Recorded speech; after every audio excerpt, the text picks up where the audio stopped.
मैं किसी से बंधा हुआ नहीं हूं, तो यह आपके मन की मूर्खता है। परमेश्वर ने आपके लिए एक योग्य स्त्री, एक योग्य पुरुष बनाया है, एक योग्य पति और पत्नी बनाई है। और जब तक आपकी शादी नहीं होती तब तक आपको, तब भी और उसके बाद भी आपको सामने वाले व्यक्ति के साथ वफादार रहना। आज व्यभिचार हर जगह घुस गया, हर परिवार में व्यभिचार घुसा हुआ है। और आपको पता है व्यभिचार शैतान का सबसे बड़ा हमला है चर्च के ऊपर। सुन पा रहे मेरी बात को? व्यभिचार शैतान का सबसे बड़ा हमला है चर्च के ऊपर, क्योंकि ये एक ऐसा पाप है जिसको करने से आनंद मिलता है। सही है? और परमेश्वर दो ऐसे पाप है जिनको वो क्षमा नहीं करना चाहता है। सबसे पहला मूर्ति पूजा, जिसे वो क्षमा नहीं करना चाहता। दूसरा है व्यभिचार। दूसरा क्या है? बोलिए, दूसरा क्या है?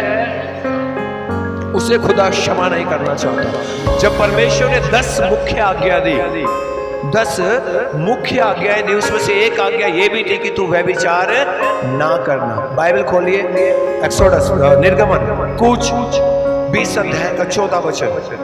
निर्गमन की किताब, कूच की किताब, एक्सोडस 20 अध्याय, चैप्टर नंबर 20 वर्स नंबर 14, 20 का 14। तू व्यभिचार न करना। बस इतनी सही है। ये जो वचन है सिर्फ इतना से यहां बोलकर प्रभु ने बात को खत्म कर दिया। अब व्यभिचार कई प्रकार के होते हैं। व्यभिचार शरीर से होता है, मन में होता है और आत्मा में होता है। 3 प्रकार के व्यभिचार की बात बाइबल करती है। सुन पा रहे हैं? और तीनों प्रकार के व्यभिचार की बात मैं बहुत शॉर्ट में आपसे करूंगा और आपको उसको समझना है। हालेलुया। पहला व्यभिचार जो शरीर से होता है, जिसको आप सब लोग जानते हैं, है ना? जो रिश्ता आपके पति और आपकी पत्नी के बीच में, आप पति पत्नी के बीच में है, वो रिश्ता कहीं बाहर नहीं होना चाहिए। परमेश्वर ने जो जीवन साथी आपको दिया, उससे अच्छा आपके लिए कोई भी नहीं है पूरी दुनिया में। प्रभु का वचन कहता है, परमेश्वर ने कहा आदम का अकेला रहना अच्छा नहीं है। पढ़िए उत्पत्ति 2 अध्याय का 18 वचन। उत्पत्ति 2 का 18। तथा दिन हुआ रात पर प्रभुता 2 का 18। आप 1 का पढ़ रहे हैं। फिर यहोवा परमेश्वर ने कहा आदम का अकेला रहना अच्छा नहीं है। बड़े ध्यान से सुनिए, बड़े ध्यान से सुनिए, दोबारा पढ़िए प्लीज। फिर परमेश्वर यहोवा ने कहा आदम का अकेला रहना अच्छा नहीं है, मैं उसके लिए एक ऐसा सहायक बनाऊंगा जो उससे मेल खाएगा। सुनिए आपने, परमेश्वर जानता है कि किसी भी पुरुष या स्त्री का अकेला रहना अच्छा नहीं है, और उसने वो इस बात को लेकर चिंतित है कि मेरा बेटा मेरी बेटी क्या है, अकेले रह रहे हैं, और मुझे उसके लिए किस चीज की जरूरत है? एक सहायक की जरूरत है जो मुझे उसको देना है। अब सोच कर देखिए, अभी आदम अकेला है, उसने परमेश्वर से बोला नहीं प्रभु मैं अकेला हूं। उसे पता था कि परमेश्वर मेरे साथ है। उसने अपने अकेलेपन को परमेश्वर के ऊपर जाहिर नहीं किया, लेकिन परमेश्वर इस बात को जानता है, क्योंकि वो हमसे ज्यादा बुद्धिमान और समझदार है। उसे पता है कि मानव को किस समय किस चीज की जरूरत है, और उसने कहा आदम का अकेला रहना अच्छा नहीं, इसलिए मैं उसके लिए क्या बनाऊंगा? एक सहायक बनाऊंगा जो उससे क्या खाए? मेल खाए। अब आपके जीवन में जो आपका पति है या आपकी पत्नी है, वो आपके लिए परफेक्ट मैच है, वो आपके लिए सबसे बढ़िया मैच है। उससे बढ़िया पुरुष या स्त्री आपके लिए पूरे जमाने में कोई नहीं हो सकता है। हालेलुया। सुना आपने? और जो शादीशुदा नहीं है अभी वो भी सुन लीजिए, परमेश्वर को चिंता है आपकी। उसने आपके लिए एक सहायक बनाया है। उसने आपके लिए क्या बनाया? जो आपसे मेल खाता है, जो आपके लिए परफेक्ट मैच है, लेकिन एक सही समय पर वो उसे आपके जीवन में जोड़ देगा। आपको इस विषय में चिंतित होने की जरूरत नहीं है। आपको धीरज से परमेश्वर का और उसके समय का इंतजार करना है। लेकिन मेरे प्रियो, यदि आप अपनी मर्जी से पाप करना शुरू कर देंगे तो खुदा आपको क्षमा नहीं करेगा। आप सोच कर देखिए, आप अपने बच्चे की हर एक जरूरत का ध्यान रखते हैं, हाँ या ना? रखते हैं ना? लेकिन फिर भी अगर वो मनमानी करने लग जाए तो आपको बुरा लगेगा? अरे बोलो ना, लगेगा या नहीं? लगेगा। तो आप लोगों के लिए भी ऐसे ही है। उसे आप, बाइबल कहते हैं तुम्हारे मांगने से पहले परमेश्वर जानता है कि तुम्हें क्या चाहिए। उसे पता है। दाऊद के जीवन को देखिए। दाऊद एक राजा है, उसके पास काफी रानियां हैं, लेकिन उसने क्या किया? व्यभिचार किया। क्या किया उसने? और परमेश्वर ने उसको दंड दिया, उसके बेटे को मार डाला। उसके बेटे को, समझ लीजिए इस बात को, और परमेश्वर ने श्राप भी दिया। श्राप उसके पूरे घराने पर आया। व्यभिचार एक ऐसा श्राप है मेरे प्रियो जो पीढ़ी से पीढ़ी तक बना रहता है, और उसी व्यभिचार के कारण सुलेमान परमेश्वर से दूर हो गया। आप लोगों को समझदार बनने की जरूरत है। परमेश्वर अपनी कलीसिया को व्यभिचार में जाता हुआ देखना नहीं चाहता है। परमेश्वर ने आपको व्यभिचार करने के लिए नहीं चुना है। बहुत बार बहुत सारे लोग बहुत सारे एक्सक्यूजेस देते हैं, मुझे बहाने बनाते हैं व्यभिचार करने के लिए। मेरा पति सुंदर नहीं है, मेरी पत्नी सुंदर नहीं है, मेरा पति मेरी सुनता नहीं है, मेरी पत्नी मेरी सुनती नहीं है, अरे मेरी तो जबरदस्ती शादी करवा दी, मेरी पसंद का नहीं है। बहुत सारे बहाने। क्या प्रभु जानता नहीं है? क्या प्रभु जानता नहीं है? जानता है कि आपके लिए क्या सही है। जो परमेश्वर ने आपको जीवन साथी दिया उसके प्रति वफादार हो जाए। बाइबल कहती है विवाह सब में आदर की बात समझा जाए और विवाह बिछोना निष्कलंक रहे। क्या रहे? जाइए परमेश्वर के वचन में जाइए। इब्रानियों की किताब 13 अध्याय 4 वचन। इब्रानियों 13 का 4, जल्दी से।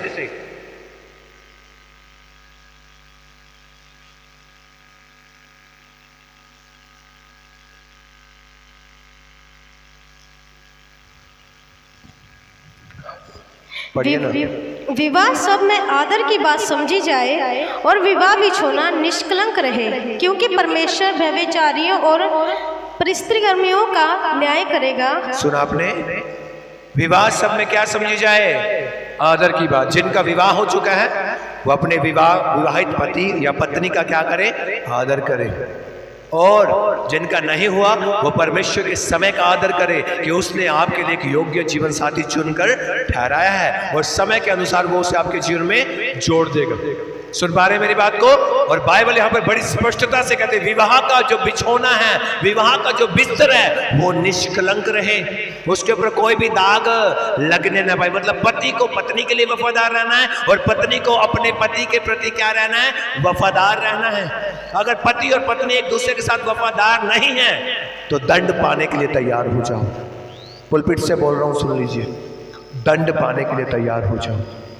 अगर इतनी शिक्षा पाने के बाद भी आप व्यभिचार में फंसे हुए हो तो फिर आपके लिए एक ही चीज बाकी है, न्याय किया जाना। क्योंकि लिखा हुआ है, वचन क्या कह रहा है? क्योंकि परमेश्वर व्यभिचारियों का और प्रस्त्रीगामियों का न्याय करेगा। क्या करेगा? क्या करेगा? अरे डरो परमेश्वर से भाई, उसका न्याय का समय नजदीक आ रहा है और वो किसी भी बात के लिए चूकेगा नहीं। वो हर एक चीज का, एक एक बात का क्या करेगा? न्याय करेगा। और आपको इसके लिए समझदार बनना पड़ेगा मेरे प्रियो। मूर्ख मत बनिए। शैतान मूर्ख बनाने के लिए, क्या बनाने के लिए? बहुत सारे प्रलोभन आपके पास लेकर आता है ना? बहुत सारा लालच आपके पास लेकर आता है। उसको देख वो कैसा है, उसको देख वो कैसा, उसको देख वो कैसे रहते हैं, उसको देख वो कितने मजे में है, कितने आनंद में है। अरे शैतान का प्रलोभन है, इसको समझिए और इससे बचाए रखिए अपने आप को। बहुत सारे लोग, बीते दिनों मैंने मोबाइल को लेकर प्रचार किया था, कितने लोगों ने मोबाइल को अपने आप से दूर किया है? सिर्फ चंद लोगों ने, बाकी लोगों ने सोचा भी नहीं। आपको पता है आज क्या हो रहा है? पति पत्नी से छुपाकर, पत्नी पति से छुपाकर क्या कर रहे हैं? उंगलियां चल रही है फोन पर। अगर नहीं, हम तो बात ही तो कर रहे हैं जी, हमने मैसेज ही तो किया, चैटिंग ही तो किया जी, क्या हो गया? कुछ नहीं है, कुछ भी नहीं हुआ है। हमने कोई व्यभिचार थोड़ी ना किया है, हमने कोई फिजिकल रिलेशन थोड़ी ना बनाया है, हमने कोई शारीरिक संबंध थोड़ी ना बनाया है। ये पाप नहीं है।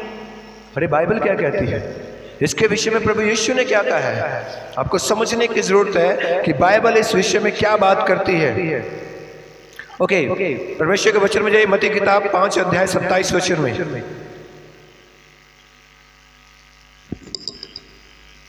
यह है दूसरे प्रकार का व्यभिचार जो मन में होता है। कहां होता है? पहला व्यभिचार जो शरीर से, दूसरा व्यभिचार जो मन में होता है। पढ़िए प्लीज। तुम सुन चुके हो कि कहा गया था व्यभिचार न करना। सुना? तो यीशु मसीह कहां से बोल रहा है? पुराने नियम से, जो अभी हमने पढ़ा, जो अभी हमने निर्गमन की किताब में पढ़ा, वहां से यीशु मसीह कोट कर रहा है, वचन को बोल रहा है। तुम सुन चुके हो, मतलब तुम में से हर एक व्यक्ति को पता है कि व्यभिचार करना क्या है? मना है। क्या है व्यभिचार करना? बोलिए, मना है। क्या है? सुन लिया सबने? सुना है? व्यभिचार नहीं करना है। इसके लिए प्रभु ने आपको नो गर्लफ्रेंड, नो बॉयफ्रेंड, कोई रिलेशनशिप नहीं है किसी के साथ। एक स्त्री और एक पुरुष के बीच में सिर्फ 4 संबंध होते हैं। मैं बता रहा हूं फिर से आज। सबसे पहला माँ बेटे का, किसका? दूसरा भाई बहन, दूसरा, तीसरा पति पत्नी, तीसरा, चौथा बाप और बेटी, चौथा, इससे बाहर कोई रिश्ता नहीं है बाइबल में। इससे बाहर कोई रिश्ता नहीं है बाइबल में, सुन लिया? कोई मित्र नहीं है। एक लड़का और एक लड़की आपस में मित्र नहीं हो सकते हैं, क्योंकि उनके ये वाली चीज जो पढ़ने के लिए जा रहे हैं ये उनके मन में पाई जाएगी। पढ़िए। परंतु मैं तुमसे यह कहता हूँ कि जो कोई किसी स्त्री पर क्रूर दृष्टि डाले वह अपने मन में उससे व्यभिचार कर चुका। सुना आपने? कहाँ व्यभिचार कर चुका? कहाँ कर चुका? पहला व्यभिचार कहाँ होता है? शरीर में। दूसरा मन में। और यीशु यहाँ पर स्पष्टता से बोल रहा है, अगर आप किसी पुरुष को या स्त्री को देखकर अपने मन में कोई बुरा विचार लेकर आ गए तो आप परमेश्वर की दृष्टि में गुनाहगार हो। आप परमेश्वर के सामने व्यभिचार कर चुके हो, है ना? अब मैं किसी से फोन पे बात क्यों कर रहा हूं? सोच कर देखिए, मैं फोन पर किसी से अगर मेरे मन में कुछ नहीं है तो मैं फोन पर बात क्यों कर रहा हूं? मैं मैसेज क्यों कर रहा हूं? मैं चैटिंग क्यों कर रहा हूं अगर मेरे मन में किसी के लिए कुछ नहीं है? बताइए ना, क्यों कर रहे हैं? और हम कह रहे हैं ये पाप नहीं है। अगर आप किसी से फोन पे बात कर रहे हैं, चैटिंग कर रहे हैं, फ्रेंडशिप हो रही है किसी के साथ, तो आप भयंकर पाप में हो। आपका मन कहाँ है? पाप में संलिप्त है। आप पाप से भरे व्यक्ति हो, आप व्यभिचार कर चुके हो। क्योंकि एक बार फिर से पढ़िए इसको, 27 और 28 को। तुम सुन चुके हो कि कहा गया था व्यभिचार न करना, परंतु मैं तुमसे यह कहता हूँ कि जो कोई किसी स्त्री पर क्रूर दृष्टि डाले वह अपने मन में उससे व्यभिचार कर चुका। वो क्या कर चुका? पास्ट परफेक्ट टेंस है। मतलब आप परमेश्वर की दृष्टि में अब दंड के योग्य हो।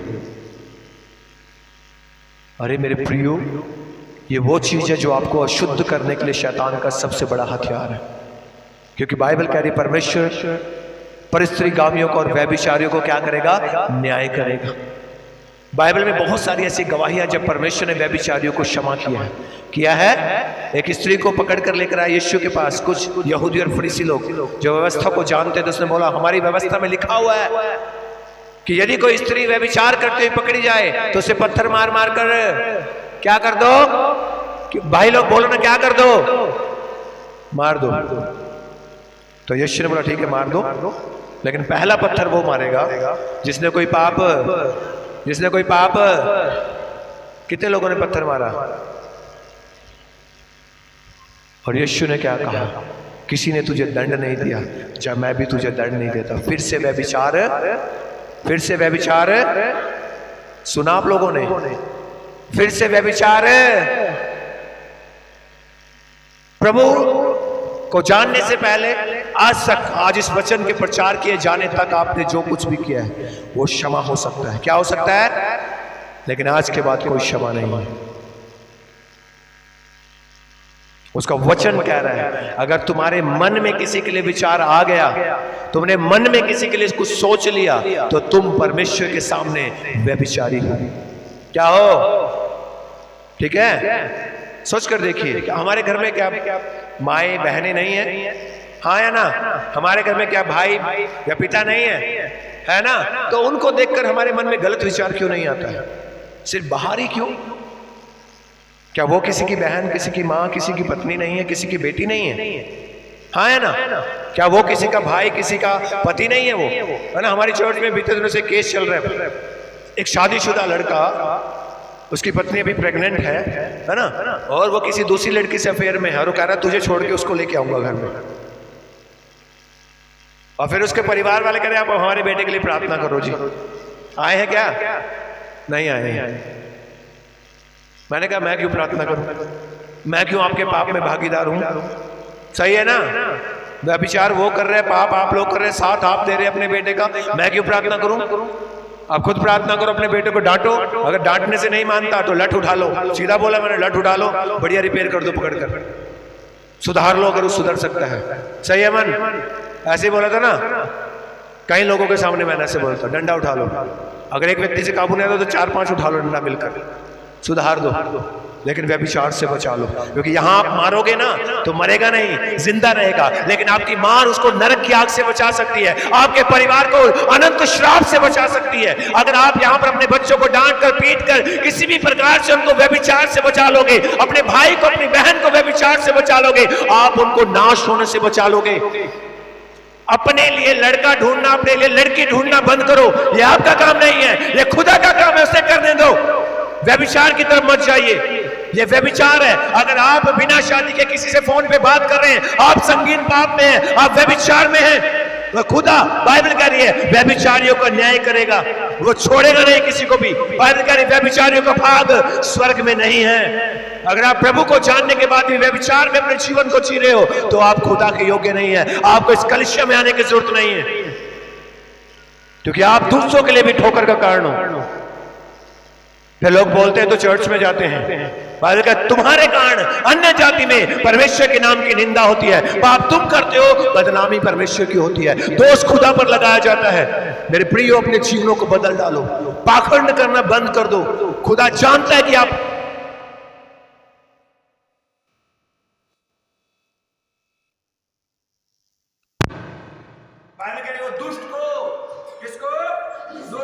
यहीं पर नरक जैसी दशा में रखना जानता है। टॉर्च ऑन कीजिए सब लोग अपने अपने फोन का टॉर्च ऑन कीजिए जल्दी से, ताकि रोशनी हो जाए। मुझे दिख नहीं रहा चाहिए, सब लोग अपने फोन का टॉर्च ऑन कीजिए जल्दी से प्लीज। बैटरी जगाइए, टॉर्च समझ में नहीं आता, बैटरी ऑन करो अपने फोन। हाँ, लाइट दे दो।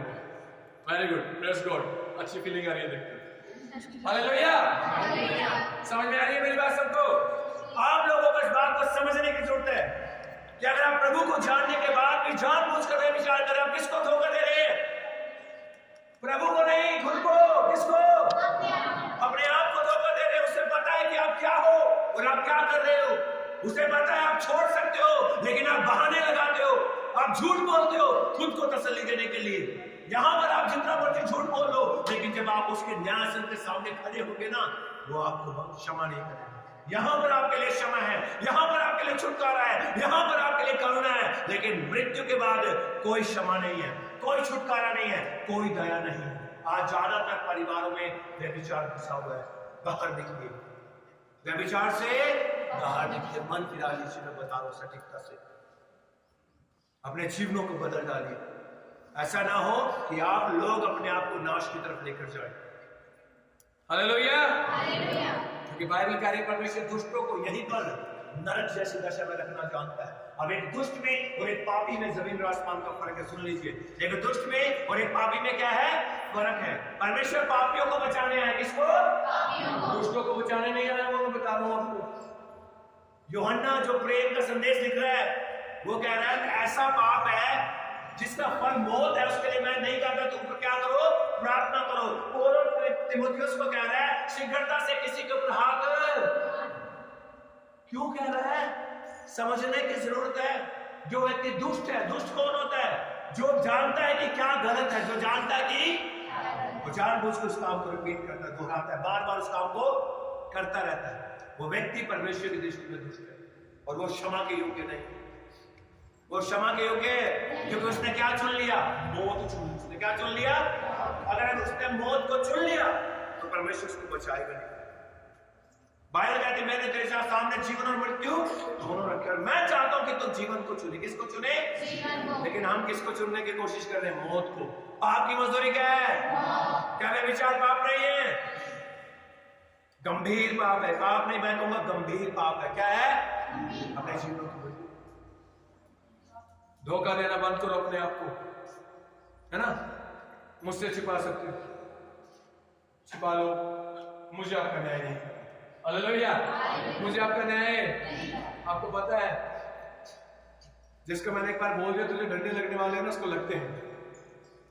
हाँ, सच है, सच कह रहा हूं। बोली बहन, जोर से बोले, सच बोल रहा हूं ना। इसलिए मैं बोलता नहीं जल्दी से किसी को कि तुझे मार पड़ देना, इसलिए बी केयरफुल।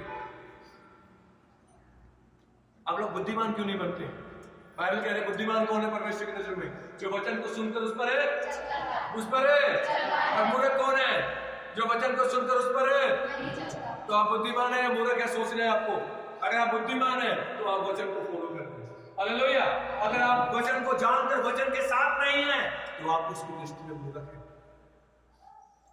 सुना, आपको जब चुना गया आप मूर्ख थे। बाइबल कहते परमेश्वर ने जगत के, लेकिन मूर्ख रहने के लिए नहीं चुना, बल्कि इसलिए चुना कि आपके पास इतना ज्ञान हो कि आप बुद्धिमानों को भी क्या कर दे, लज्जित कर दे। लेकिन पहले आपको अपने आप को बदलना और बचाना पड़ेगा। सुन पा रहे हैं आप लोग? इसलिए शारीरिक और मानसिक मन का व्यभिचार करना क्या कर दो, बंद कर दो। अपने जीवनों को आपको बदलने की जरूरत है। पाखंड मत कीजिए चर्च में आके। अगर आप चर्च में पाखंड कर रहे हैं तो आप ज्यादा दंड पाओगे।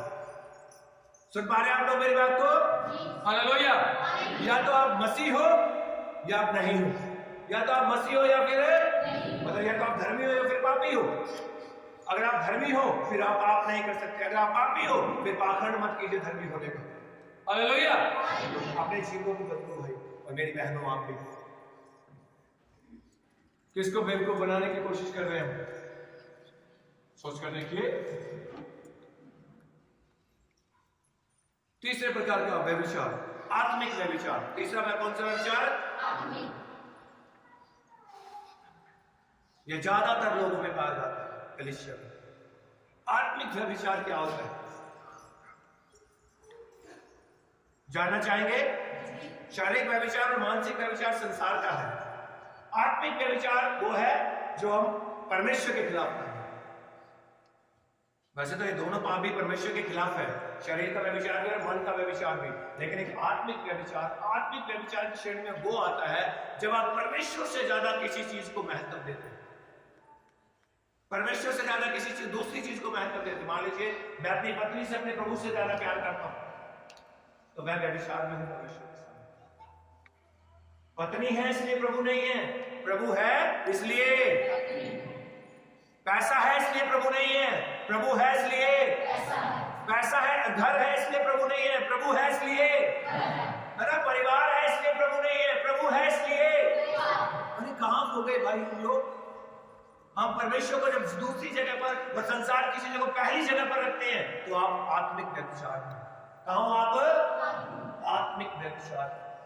आप मूर्ति पूजा कर रहे हो उसके सामने। क्या कर रहे हो? मूर्ति पूजा कर रहे हो।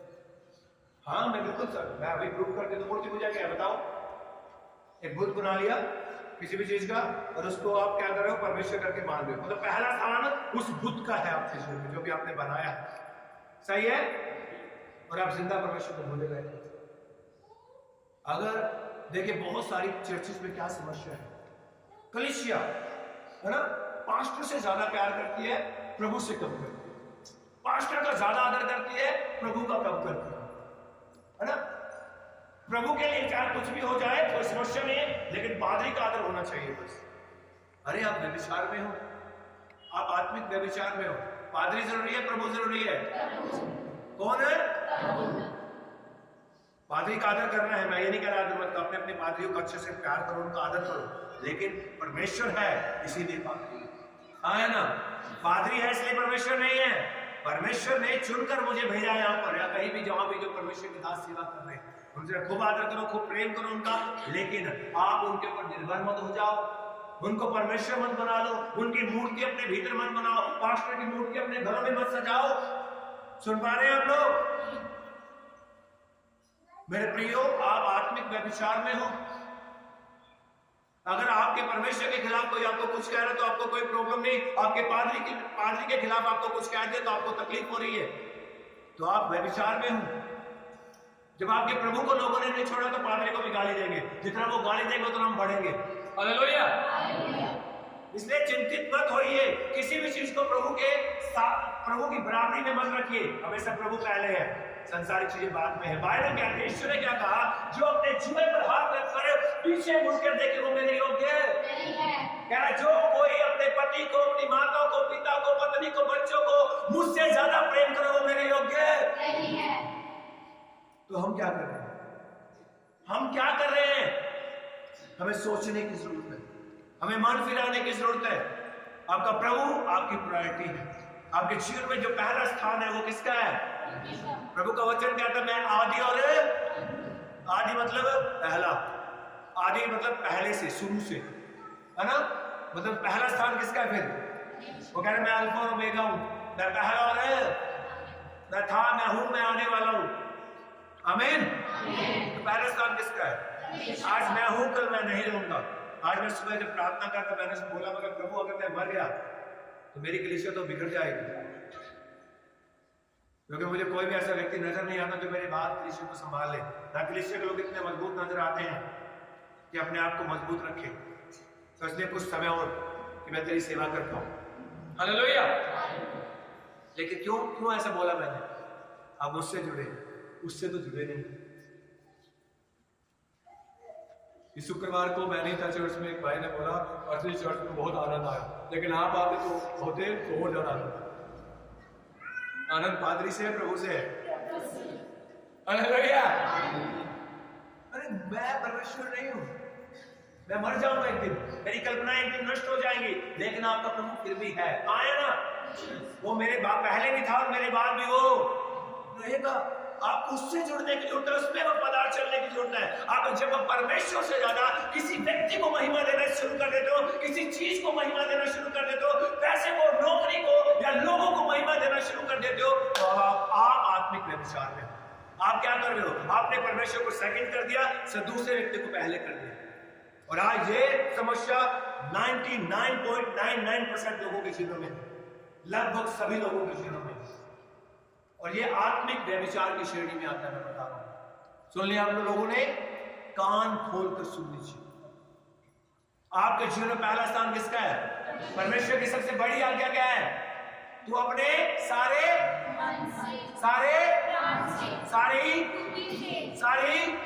शक्ति से और सारी आत्मा से अपने प्रभु और परमेश्वर से क्या करना? मतलब सारा प्रेम किसके लिए? पहले तो उसके पास से जो लौट कर आएगा वो दूसरों के लिए। हालेलुया। मेरा प्रेम किसके लिए? वो जो परमेश्वर ने मुझे प्रेम किया, उस प्रेम से को मैंने लोगों में बांटना है। समझ पा रहे हैं मेरी बात को? लेकिन आप सारे मन, सारे प्राण, सारी आत्मा, सारी बुद्धि और शक्ति से संसार और उनकी चीजों से प्यार है ना? एक कहावत है, चमड़ी जाए पर दबड़ी ना जाए, है ना? नुकसान नहीं होना चाहिए। अगले संडे चर्च में चले जाए, है ना? कोई रिश्तेदार आ गया, कोई बात नहीं, अगले संडे चले, है ना? कोई प्रॉब्लम होगी, कोई बात नहीं, नेक्स्ट संडे। अरे कौन सा कुंभ का मेला हमारे साथ आ जाएगा, और पादरी साहब तो हर संडे वही मिलेंगे और फ्राइडे को मिलेंगे। तो आपने प्रभु को दूसरा स्थान, लोगों को पहला स्थान, आप आत्मिक व्यभिचार। अरे बाहर आओ ना भाई, किसी व्यक्ति ने क्या दिया आपको? क्या कर सकता है कोई आपके लिए? बोलिए ना भाई लोग, क्या कर सकता है कोई? पाप क्षमा कर सकता है, आशीष कर सकता है, स्वर्ग में लेके जा सकता है, उद्धार दे सकता है, उतना प्यार कर सकता है जितना यीशु ने किया। क्यों फिर खोखले रिश्ते निभा रहे हो? क्यों खोखला जीवन जी रहे हो? अपने जीवन को बदलो भाई, पाखंडी मत बनो। मैं फिर बोलूंगा, पाखंडी बोलिए, मैं पाखंडी नहीं हूं, जोर से बोलिए। अच्छा मुझे एक बात बताओ, आप सच्चे मसीह हैं या अच्छे मसीह हैं? कैसे? सच्चे ही बने, अच्छे मसीह नहीं चाहिए। कैसे मसीह चाहिए? प्रभु को भी सच्चे मसीह चाहिए। अच्छे मसीह का क्या करना है? क्या करना है मुझे? सच्चे मसीह चाहिए जो सच में स्वर्ग में जा रहे हैं। कहां जा रहे हैं? बिल्कुल भी भीड़ नहीं चाहिए मुझे चर्च में। 10 लोग बस वो हो जो स्वर्ग में जाए। हालेलुया। आप 100, 150 लोग, 200 लोग मेरे सामने बैठे हैं, आप में से 2 लोग भी स्वर्ग में ना जाए, मैं क्या जा मुंह दिखाऊंगा उसको जाकर? तो कहेगा किसको लेके आया? बोल। पूछेगा मुझे किसको लेके आया? बोल। इतने लोग तुझे देख भी नहीं है यहाँ पर, मेरे पास कोई जवाब नहीं होगा। मेरे पास 10 लोग हैं, मैं 10 के 10 लेके आया। प्रभु तुमने 10 दिए थे, लेके आया हूँ। तो कहेगा वेल डन, अच्छा किया, चल। हालेलुया। समझ में आ रहा है? इसलिए अपने जीवनों को बदलो भाई, अपने व्यक्तित्व को बदलो, अपने स्वभाव को बदलो। तीनों प्रकार के व्यभिचार से बाहर आना है आपको। सुन लिया? तीनों प्रकार के व्यभिचार से क्या आना है? बाहर आना। पहला व्यभिचार शरीर में, पहला व्यभिचार, दूसरा व्यभिचार, तीसरा व्यभिचार। पहले चुप रही भाई लोग, बोले पहला व्यभिचार कहाँ है? जोर से बोलो ना, कहाँ? दूसरा तीसरा, तीनों प्रकार के व्यभिचार से बाहर आने की जरूरत है आप लोगों को। अगर आप व्यभिचार में जी रहे हो इस बात को सुनने के बाद भी, तो मैरिज को मत बोलना मेरे लिए प्रार्थना कर दो। सुन लिया? देखिए, प्रभु ने मुझे एक बहुत अद्भुत अनुग्रह दिया है, इसकी दया है। मैं व्यक्ति का चेहरा देखकर बता दूंगा तू कहाँ है, तू क्या है, मैं बता। लेकिन मैंने आज तक किसी को कुछ बोला है, किसी को कुछ गलत शब्द का इस्तेमाल किया, कभी किसी की बेइज्जती की है? क्योंकि मेरा काम नहीं है, ये मेरा काम। मैं आपसे बहुत प्रेम करता हूं, आप सबसे, मेरे भाइयों से, मेरी बहनों से, बच्चों से बहुत प्रेम करता हूं। मेरा प्रेम इसीलिए है क्योंकि मसीह आपसे प्यार करता है। हालेलुया। और जैसे मसीह चाहता है, आपका प्रभु चाहता है कि आप स्वर्ग में जाएं, मैं भी भरसक इच्छा रखता हूं कि आप सब लोग मेरे साथ स्वर्ग में जाएं। आमीन। जाना चाहते हैं? कितने लोग मेरे साथ स्वर्ग में जाना चाहते हैं? Okay, praise God, hallelujah. तो अगर आप जाना चाहते हैं तो मेरी सुननी पड़ेगी, फिर मेरी तो व्यभिचार बाहर आओ व्यभिचार से। अगर फोन आपको पाप में लेके जा रहा है, उसे तोड़ दो। क्या करो? रखो मत, तोड़ दो। क्या करो? अगर आपसे तोड़ा नहीं जाता, मुझे सेवा का मौका दो, मुझे एक्सपीरियंस है फोन तोड़ने का बहुत। हालेलुया, सही बोल रहा हूं। अगर आपके दोस्त आपको व्यभिचार में लेके जा रहे हैं, आपकी संगति आपको व्यभिचार में लेके जा रही है, छोड़ दो। क्या कर दो? कोई व्यक्ति आपके लिए इंपॉर्टेंट नहीं है। कौन इंपॉर्टेंट है? कौन है? कोई व्यक्ति इंपॉर्टेंट है? छोड़ दो। एक सेकंड से पहले छोड़ दो। बोल, मैं तुझे नहीं जानता, get out from my life, मेरे जीवन से बाहर चला जा। सुना आपने? बुरे बन जाओ। क्या बन जाओ? कम से कम उसके सामने तो अच्छे बन जाओगे। हाँ या ना?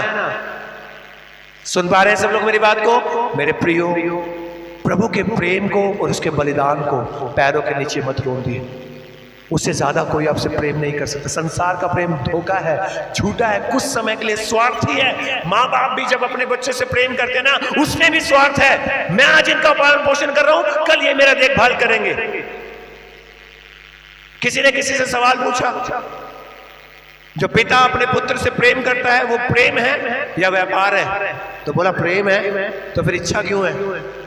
उस प्रेम में फिर इच्छा क्यों है? कि ये भी मेरा देखभाल करेगा जब मैं बूढ़ा हो जाऊंगा। तो आप तो इन्वेस्ट कर रहे हो। क्या कर रहे हो?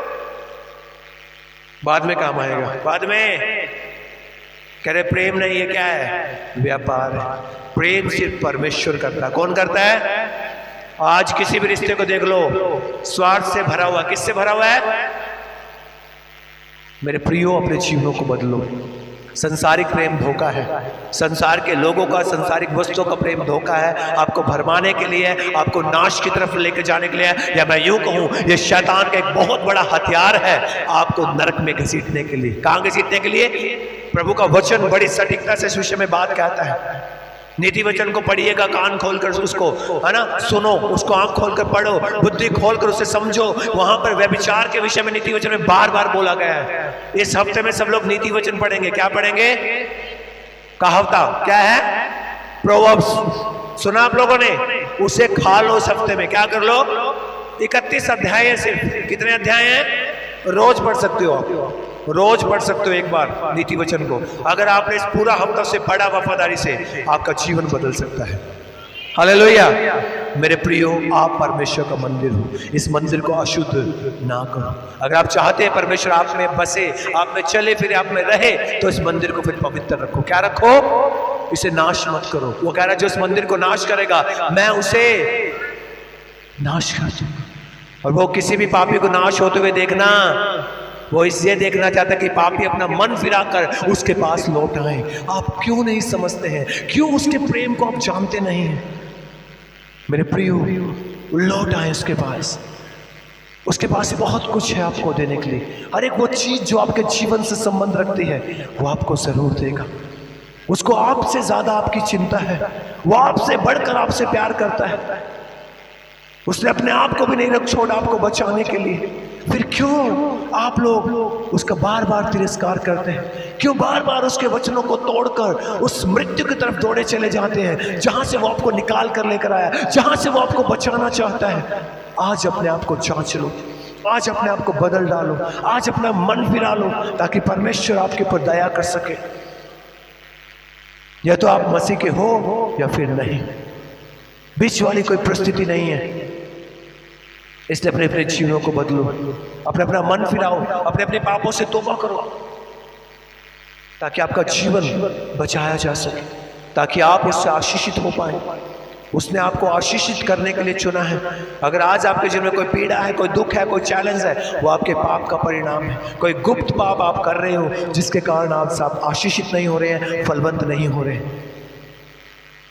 आप एक दूसरे से सिखा सकते हैं, परमेश्वर से कुछ भी छिपता नहीं। इसलिए आज के बाद व्यभिचार मत करें, व्यभिचार मत करें। समझ लिया सबने? ना शरीर का व्यभिचार करना है, ना मन से व्यभिचार करना, ना ही आत्मा से। और इससे बचने के लिए आपकी सहायता कौन करेगा? आमीन। आप परमेश्वर के सामने प्रार्थना करें और वचन पर मनन करें। सुना आपने? प्रार्थना करें ज्यादा से ज्यादा और वचन पर मनन करें। बाइबल कहती है प्रार्थना करो कि तुम परीक्षा में, क्योंकि शरीर दुर्बल, आत्मा क्या है? तैयार है।